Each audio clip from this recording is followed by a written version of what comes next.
I did not have an intro, but I have finally built another indoor exhibit. I'm so bad with them. I never do them, but I want to do them more. I want to be good. So we do one in this video. We are in our base game challenge zoo, so a zoo where we're only using the base game pieces to build, and where our goal is to build for all the base game animals. And let me tell you, I did not know that the Gharial was a base game animal. I thought it was for sure from a pack.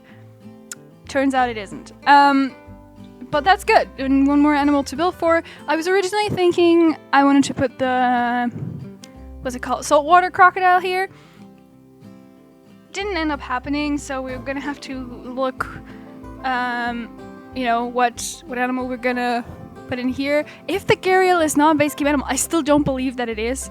But the website said it does. It is a base game animal, so if it's not, we'll just put the saltwater crocodiles in here. But yeah, so far it's the Gharials that are in here. So I decided to not build a conclusive all-in-one reptile house, because we recently did that in another zoo, and I just felt like it would be too similar, because our base game zoo is sort of like, I don't know, I always say like mid-level budget, so it's not high budget, not a low budget, but you know, like a regular city zoo that has to watch their spendings, but it's also not like, you know, not like super low budget. So some stuff will be older, and this is definitely one of those things. I kind of feel like this is a renovated one, so this is a house that they have had for a while, because it is definitely too small for the Gharial, or just in general. It's a very small build, but I felt like this would probably be something that they had before, and they kind of renovated it to make it a bit more appealing to the visitors. And this is also something that you see a lot in real zoos, because back in the days, a lot of the things were very, the focus was easy cleaning. And I don't know if you know this, but the reason is that back when zoos started, there wasn't a lot of knowledge on what medication you could give to zoo animals, because veterinarians for a long time were more only for, you know, pets, but also mostly for people, for animals that are, you know, in farming, and you know, for basically animals that we're gonna eat. So there's a lot more knowledge about these, and so that's why zoos were like, okay, we have to keep everything clean, because when the animals get sick, we don't know what to do. So that's why old zoos are often so like sterile, is that the word?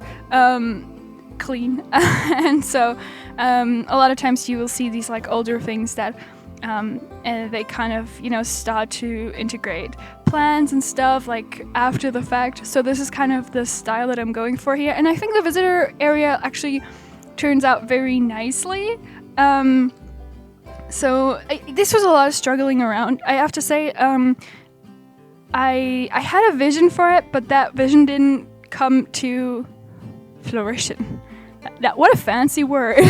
But yeah, so right now you see me do this thing that I just said, like a kind of a planter that got integrated later maybe.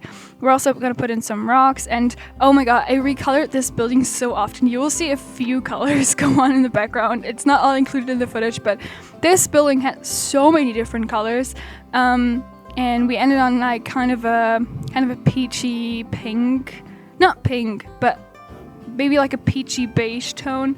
So pretty much close to what it is now, but with more of a, you know, like a pinkish, peach-ish sort of salmon, if you will, tone. So that is the thing we're going for. But it looks really nice, I think, with the greenery inside and all that. And also outside, there's a lot of the things that we have so far in the park are very beige with some red tones in it, so I think it looks nice, but it also looks somewhat different, which I quite like. I really think we might need to recolor the bear thing, the bear trail house, the keeper thing, because it is just green and gray, and it doesn't really fit the rest of the zoo. It looks kind of almost aggressive to me. So we might change some of it around, just the looks of it, not structurally or anything, but I think with the looks we can kind of you know, on a second thought, work on that. So yeah, that's something that's gonna happen. And if you've not seen the last video where I built for the Warhawks, I've said it there, but we were kind of gonna put the bear trail in this park on hold because I realized that if I don't have the restrictions in terms of space, I go too big with the bear trail and it kind of gets unrealistic. So I kind of want to surround the bear trail area to give myself this border and this sort of limitation to work with. So yeah, I kind of had to do something else for a change. Like yeah, it's hard to do the same thing all the time. And I mean, it's fun to build for bears because they do climb and they swim, and so technically they're a very good animal to build for. But, you know, sometimes you want to do something else. So we have the Warhawks, and now we have the Gharial, and we're gonna see what's next. I don't have a lot of plans on what's next. I'll be very open about that. But yeah, so you'll see this slowly come together. And I think there's a cut somewhere where I exchanged all the rocks for the red desert rocks, and suddenly it just makes more sense to me. I know this is not a desert animal, but for some reason the red rocks just make so much more sense to me. And it looked so much nicer. It looks kind of deserty, I'm aware, but it's also very close to a lot of the African animals.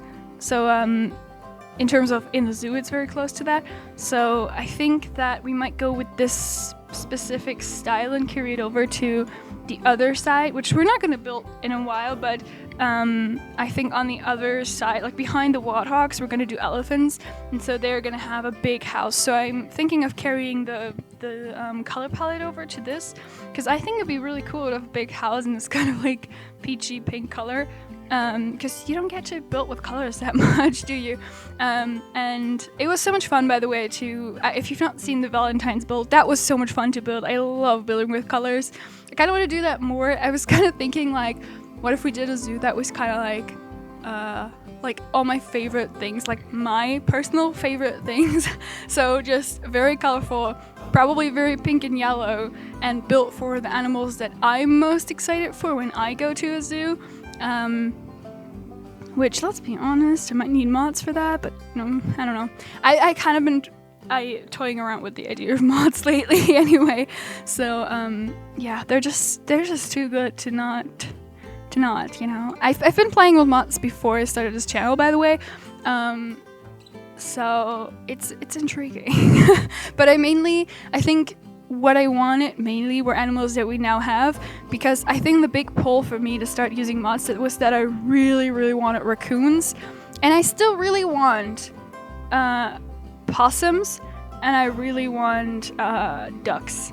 Those are my number one requests right now.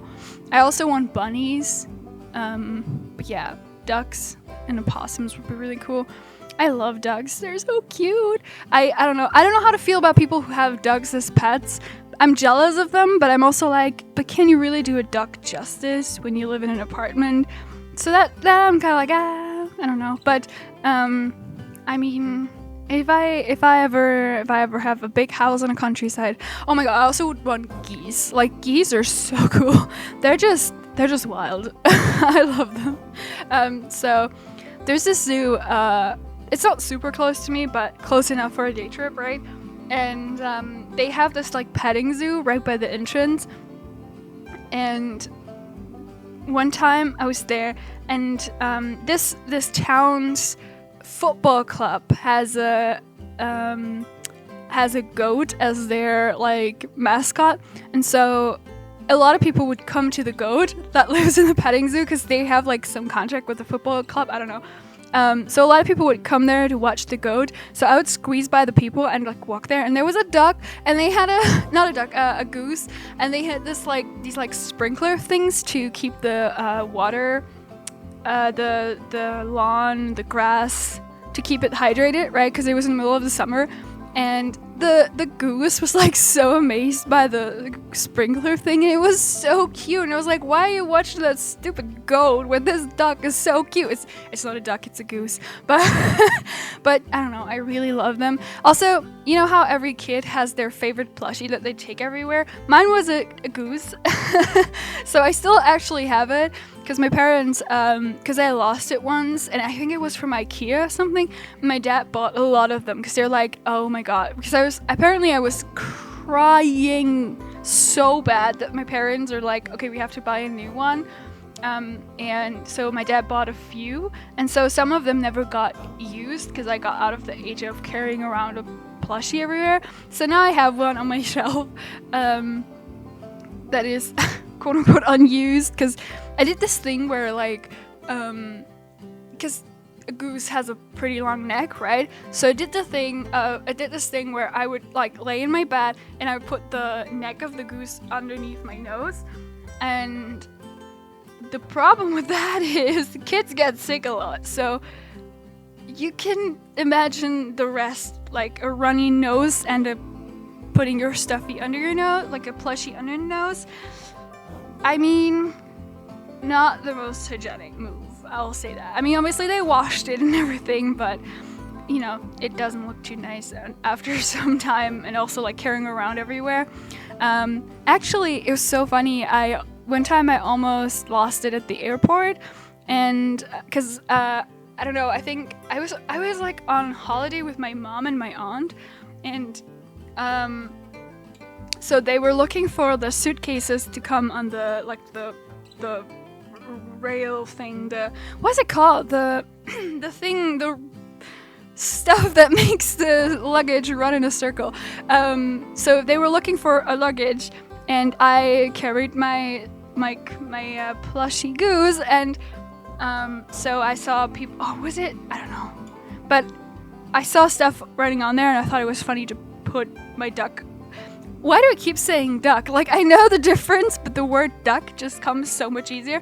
So I put the goose on this thing, and it went, to the back of the airport, to like, and so they got our luggage, and they were like, oh, let's go. And I didn't have my goose back yet. So actually an airport person ran after us outside to give it back, because apparently he saw it or something. I don't know. I don't remember this story. My mom keeps telling it to me.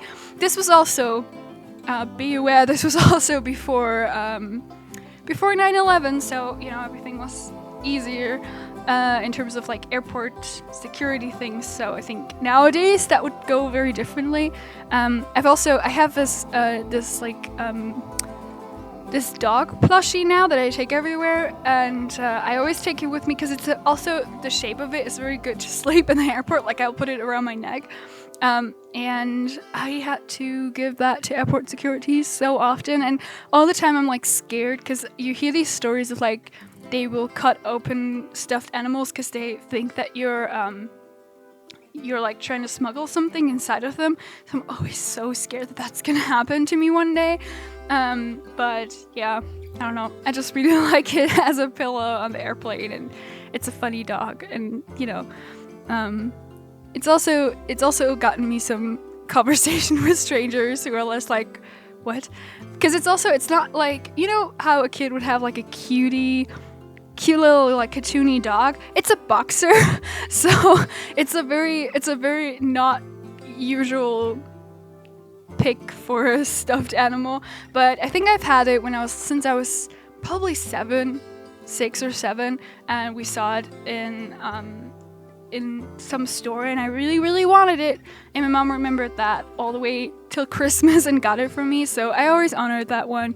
Really, really love it, and I don't know, I started taking him everywhere with me whenever I go on holidays, and I just never stopped doing that. And it's also to me, it's very comforting to have that, because I do sleep very bad in hotels, so to have something that kind of like smells like home is very helpful for me for falling asleep in hotel rooms. And so, yeah, you can't miss. Also, tip, if you're ever in a hotel and you have a plushed animal, or if you're in a hotel, bring a plush animal because they will usually kind of put it on your bed in a way that it looks like your plushie is sleeping in the bed. It's very cute. So, very helpful tip. Aside, it's time for a real-time part, so I'll leave you with a few seconds of music, and then it's time to tour this. Alright, so here we are. I did some exterior work, some just in-between area kind of stuff. We will look at that just a tiny bit. This in the middle here is just kind of, I can show you. This is to cover up the fact that these two paths don't connect in the middle. But there's benches underneath, so that's good. So the people should be able to sit there. Hold on. The people should be able to sit there, and yeah, we have some planters out here, some seating area over here, and then right here around the back, we actually have a backstage entrance for the keepers. So I'm thinking this will probably share a backstage with whatever animal we put here, so they will have a little indoor here and mostly outdoor area. But yeah, this is kind of blocked off, and so this is sort of a path that you would go along to go to this bigger plaza section here, and don't mind all the barriers, because I don't want those people storming it before we got a chance to tour it, and that's what we're gonna do now, because we've talked enough about stuff that's not the Gharials. So, I had to do some fixing up also, because the Gharial kept boxing, so going into a box, it wasn't boxing someone. And so this I imagined would be a sliding door that was probably kind of installed later on or something. And I think, ideally, in a zoo, that would probably also be birds in here, so they'd probably have a double door, but since we don't have birds, I don't have to worry about that. So here's some planters. I quite like that it has this tint of yellow around. Also, those, let's just go there. Those also have this yellow border here. So I quite like that. It's a bit more colorful, a bit more fun. And yeah, I think this glass roof, it doesn't look too good from the outside, but honestly, how often are you on top of a roof in a zoo? Not that often, but in here it looks way better. The Gharial isn't really doing anything. I also put multiple in here, but I think that the vet took one out again. But yeah, I quite like it. It's kind of just chilling there. It doesn't have a good traversable area in here, I'll say that. I also think it's too small. I think that if this would not be something that a new zoo would be building, I think that this is a typical case of keeping something sort of old and just making it a bit prettier, kind of a cosmetic fix. Also, oh my god, I want to change the lighting a bit. This, I think it looks so pretty with these bright green plants in here and the red rocks, and this is so funny. Before I saved it, see that it says it in German, but see that the other rocks are underneath it, so we kind of have to delete that is so weird. Because I changed them all, but I didn't delete the other one underneath, so if we do this, see? We can just kind of... That is so funny. I did not notice that some of them... Because when I saved it, all of this just showed the red desert rocks. But yeah, good to know. See, it didn't happen over here. That's really weird. Did it happen over here? Because this I also really like. Let's actually change that around to show this. Look at the light beams, kind of illuminating this area. This looks like a exhibit box, right? With all this down here. I think that's so pretty. I mean, the Gharial can't use it, and I'm sorry for that, but yeah, it's just chilling there, right, is it? But wait, that's not what I wanted to do. This. I'll just stop crouching. But yeah, I think that with the sunlight and this bright green, it looks very nice. I wish there was a way to put in more sunlight without having windows and the sides because I don't really think that fits it. And also, if we're going over here, this is the tiling that I was talking about, which I think always gives it a bit of an older look because I don't think zoos really use tiles that often anymore. But that definitely used to be a thing in older zoos, or not in older zoos, but in zoos back in the day, that were built a while ago. This looks so cool with the sun. I'm so excited to look at this with the higher graphics settings too. Because, yeah. Also, I'm using the standard signs because I still want this to be very accessible to everyone who has the game, which is kind of the whole thing with this, like, no expansion packs. I'm sorry, I have a hard time finding words today. This is not good. So there's a vat. Hello. And yeah, I think this is quite good. It's obviously not the best enclosure, and I think that this would be one of those things that a zoo would definitely have on their list to be built new, but they would still keep it, for as long as they have to financially, those people are so noisy. But yeah, I think I will open all of this up to the public and see the crowds of people now, but I will end this video beforehand. So if you enjoyed this, please let me know. I hope to see you around another time for another video. And yeah, just let me know what you think. Bye!